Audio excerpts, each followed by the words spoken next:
just show you how to replace the battery in a 2007 Jaguar X Type. You should be able to just bend this open.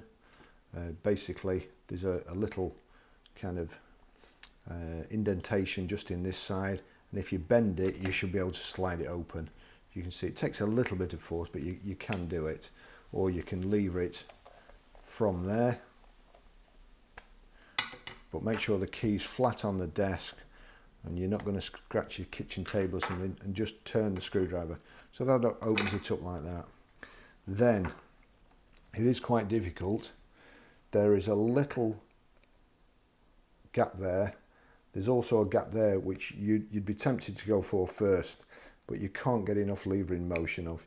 If you've got a bigger screwdriver you can probably do it from there, but there's a tiny, and again I'm going to put it on the desk, put that in underneath and just turn it up. That's it, and just turn it a bit further, and then we go over here and we need to turn that up and just click that out. So that's like so. Little screw here, you actually need a tiny Phillips screwdriver. Again, I won't set any bad examples. I'll put the thing on the desk there, where if I slip with the screwdriver like I did then, it's not going to do any harm. It's you're not applying any pressure anyway, so that exposes the battery there with the negative side up. Lever the battery out. It's a CR2032 if you can read that. Put it in the back way. It shows there positive. So with the negative, the rounder side up, down like so. You see there the contacts. Just make sure that's clipped in so that the screw is going to go locate straight in the hole. Press in. Again, I'll put it on the desk.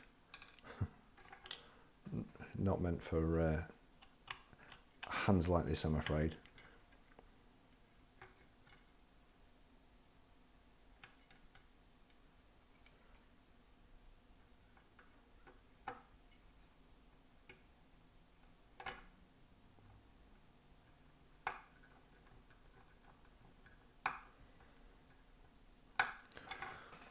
I think that's kind of overkill anyway, but locate it again, the two halves of the case, and clip back together. Slide the key in. That's it done.